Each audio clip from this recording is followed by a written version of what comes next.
Hello everyone and welcome back to my channel. In today's video I'm going to be doing a little walkthrough of the GCSE Sociology 12-mark question using one of my own mock exams from a few years ago. Just want to start disclaimer, the question I'm going to be going through in this video is not an exemplar by any means. I'm going to be going through what I wrote back in the exam and how I could improve it to try and get the 12 marks, what type of revision methods you can do and how you can sort of, maximize your technique to get the full marks in your final exam on these 12-mark questions. I was going to do this in a video together with the short answer questions, but the video ended up being about 30 minutes long and I feel like that is quite intimidating to watch, so I'm going to separate them into two parts and I'll link each one in the description. Now, we're going to go through the question, and the first thing that we need to do is identify what the question is asking of us when we start the exam. So this question says, discuss how far sociologists agree that marriage is still important in Britain today. So the key words in this question, we've got marriage is still important in Britain today. That's what we need to be focusing on throughout. You can't really half answer the question. So if I just went, discuss how far sociologists agree that marriage is in Britain today. No, that's not answering the question. Is it still important? Do we still put a lot of emphasis on it? Another thing I'm going to go through before we get into the actual question itself is the mark scheme. So I have it just here, and to get 10 to 12 marks, to reach this band there must be evidence of a clear understanding shown through developed use of relevant sociological concepts and or ideas within a well-focused discussion that explicitly and in detail addresses how far through reference to the question. In this band, candidates spelling and stuff is good and you use specialist terms correctly. So what I've identified from reading this mark scheme is I'm going to need to use clear examples that are relevant to the question and keep them in a discussion together that's going to flow in a way that I'm reading an argument and not just a list of ideas. It also talks about using specialist terms, so make sure you try and get those in wherever possible.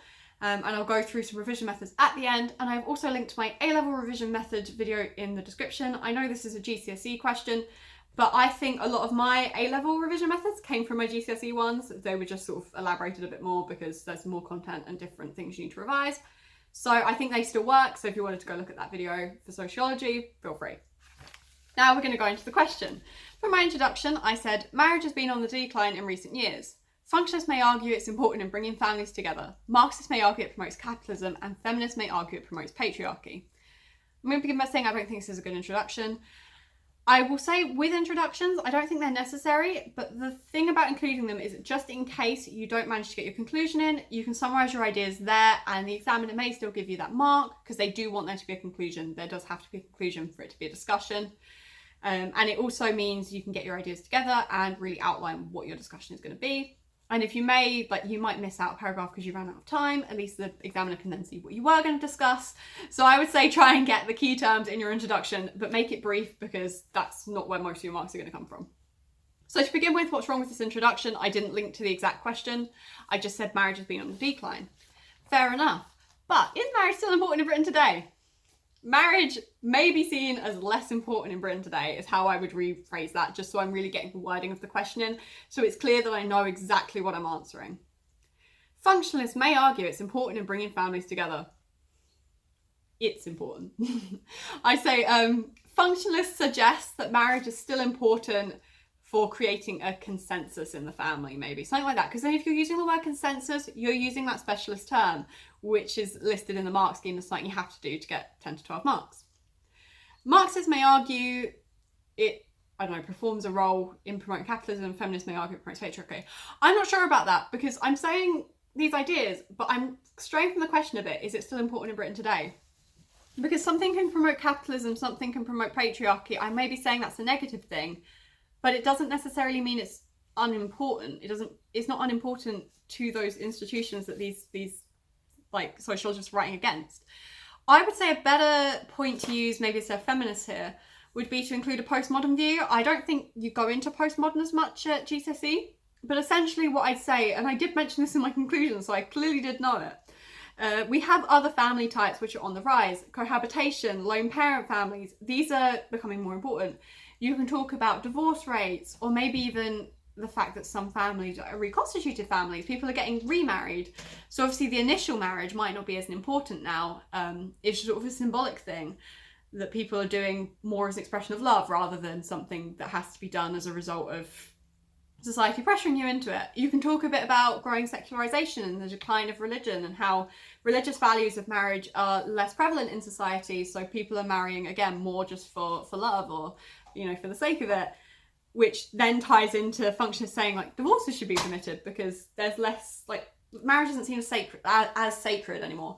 But I'd also be careful of sweeping statements, because some people are still going to see marriage as a sacred sort of sacrament type thing, and some people, you know, are still going to see maybe divorce as like a bad thing.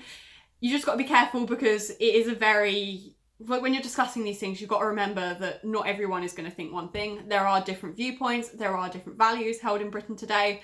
So whereas you might be saying, like, in the majority of Britain, it may be seen as less important, you just got to remember it's not all of Britain that it's less important. So, yeah, with this first paragraph, I said functionists believe the nuclear family is the ideal family type. It involves two married parents with children. They would argue marriage is still important because it brings families together, ensuring the happiness of parents and children. Marriage between healthy couples can keep them focused on the family together and encourages a stable relationship. However, functionists believe divorces should be allowed if a couple becomes unhappy together. They also believe marriage isn't necessary. So the end sentence should have been at the beginning. So functionists suggest that marriage isn't necessary, but it helps contribute to the ideal family type of the nuclear family. Where in the Marx scheme it mentions about relevant sociological concepts and sort of this developed use of them, I would say bring in Parsons and the two important functions of the family, and how these are best achieved in the nuclear format, which involves married parents. And you can talk about how marriage may still be seen as important because it really ties this family together as an institution, so they can best fulfill the roles that are necessary to create a consensus in society. However, functionists suggest that marriage should only remain if it is healthy. Divorces should be permitted, and they also say that although the nuclear family is the best family type, it's not the only family type, so marriage may not be necessary, it's just encouraged. So it's still important in Britain today, but it's not as important as it might have been. But I think functionists are very much, marriage is important. Marriage really creates this consensus. Just make sure you really focus on that question, get those concepts in. My second paragraph, I said feminists argue that marriage promotes the patriarchy. This is because men then become the dominant household figure with power over their wife. They may be more in favour of cohabitation, as it's easier for women to leave if they feel they're being exploited. Marriage is no longer important because its only purpose is to ensure that women are controlled and forced into the expressional role. They'd rather cohabitate. So what is good about this paragraph is I've talked about, you know, instrumental versus expression role. I've talked about cohabitation as an alternative, but what I haven't done is clearly linked to the question. The question is marriage still important? So if I'm saying that marriage promotes the patriarchy, if we're living in a patriarchal society, then marriage is still important, it's just not important in a good way. So I guess feminists suggest that marriage is important in promoting patriarchy. As a result, they advocate for alternative family forms such as cohabitation, because there's less exploitation of women. And then you can talk again about the triple shift, bring in the triple shift as a concept, and how that's what marriage is sort of encouraging or consolidating through this, you know, instrumental role that men hold, and the women performing, you know, the emotional function. But then you could say about as evaluation, however, liberal feminists may suggest that we're becoming more equal in the way housework is distributed. Marriage may no longer be important because all it's doing is sort of controlling women. It might be better to support a different family type such as cohabitation. But I would also say that, yeah, actually I feel like feminists would be better than a Marxist view here. Because what I've said in my Marxist view is it strengthens the class divide, like false consciousness, the cost. But I would probably say get a postmodern view in. If you don't know any postmodernist concepts specifically, just talk about the different family types. Be like, although marriage does seem to serve an important function, as functionists argue, postmodernists suggest that there are other family types that can still fulfill the effective functions. You can talk about cohabitation, lone parent family, reconstituted families, like the beanpole family, you know, just different family types that don't rely so much on marriage. They rely so much on, you know, different forms. Cohabitation, just on a relationship. Lone parent families, you know, may come from divorce or like absence of marriage. You can still have an effective family type. You can talk about maybe if you've looked into lone parent families and the advantages, you can be like, wow, look, it's fine. You know, there's no issues with a lone parent family. Why do we need marriage? But you could evaluate that with someone like the new right, being like, lone parent families are bad. I can't stand the new right. You could say something like that. And that way you're getting an evaluation in the paragraph as well. But I just say make sure you mention the alternative family types in a question like this, because you really are getting the key terms in there, and it really is focusing on whether or not marriage is still important. And then I've got a conclusion. I say marriage isn't as important today because there are other family types becoming more popular. We no longer see marriage as necessary, which would have been good if I'd argued that throughout the essay. So just make sure whatever you're arguing, you do keep it going throughout. Don't just randomly pop up an idea in your conclusion. Make sure what is in your conclusion is in your essay. Right, and then I've got another essay here. I'm not going to go through in as much detail, but I'm going to just talk about it in terms of structure. Discuss how far sociologists agree the main function of the education system acts as a bridge between home and work. So I've started in my introduction. Marxists suggest it creates, you know, good workers. Functionists believe it encourages skilled jobs. And that was a much better introduction because I've linked to the question. Sorry, one second. I've linked to the question, I've got the concepts in, and I've linked to key terms like the hidden curriculum, norms and values. I started with Marxists and how it's forcing like sort of conformity, and then functionists I've talked about qualifications, and I've talked about hidden curriculum here, which I'm really describing a concept, which is what I mean. As I said before, you don't necessarily have to have a key sociologist as long as you're discussing a relevant concept that's developing your discussion. Because if we look at the mark scheme here, understanding through developed use of relevant sociological concept with reference to the question and focus on a discussion. So it doesn't necessarily have to be functionist say, like the hidden curriculum, it acts as a bridge between home and work.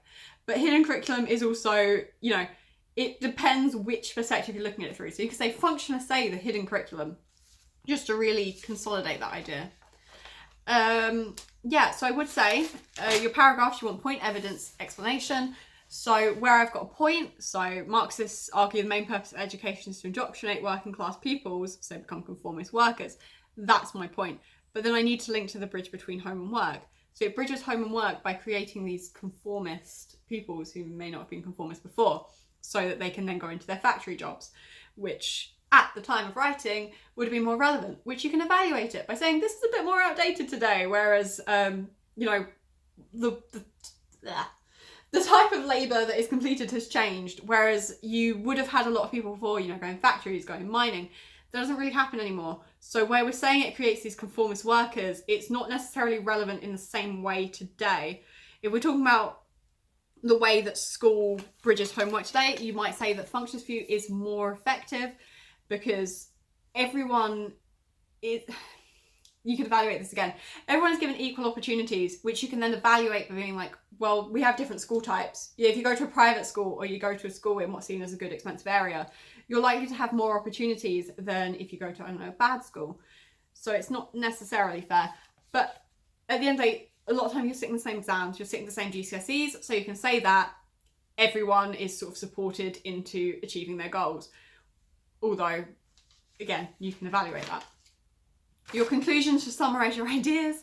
Your evidence, I would say, be more tailored towards like a specific theorist rather than just a vague statement. But it doesn't seem to be as necessary in GCSE. I would just say, look at the mark scheme, you want to use developed ideas. So something like a theorist would be great for evidence. And then explaining what that idea is. And then try and get an evaluation in because you want a discussion. But I think the way I've done it here, this isn't how I do it at A-level, but the way I've done it here, I have got my discussion through different paragraphs. If you can link them together into one like coherent argument, that would be brilliant. That would be amazing. But I don't think you need to do that to get the marks. And where I say link it together, I mean like where I've got this functionist paragraph, I could then be like, however, Marxists may argue, and then go into my new Marxist paragraph. So it's like, wow, I've talked about functionists, this is their issue, and then this is what the Marxists say. And the issue with the functionists is what the Marxists say. Something like that would be brilliant, but I don't think you necessarily need that. The biggest thing is getting these key terms in, this key evidence that is relevant, that is a developed sociological concept, because that is what the mark scheme is asking you. Okay, I hope this helped as sort of an essay lesson type thing. If you had any more questions about the 12 markers, feel free to drop a comment down below. I think at the end of the day, the biggest thing is just making sure you get the key concepts in and make sure you are forming a discussion through your introduction conclusion, and you are answering the question. There is a focus on the question. If you enjoyed this video, please make sure to leave a like and subscribe. I hope to see you in the next video. Thanks for watching. Bye.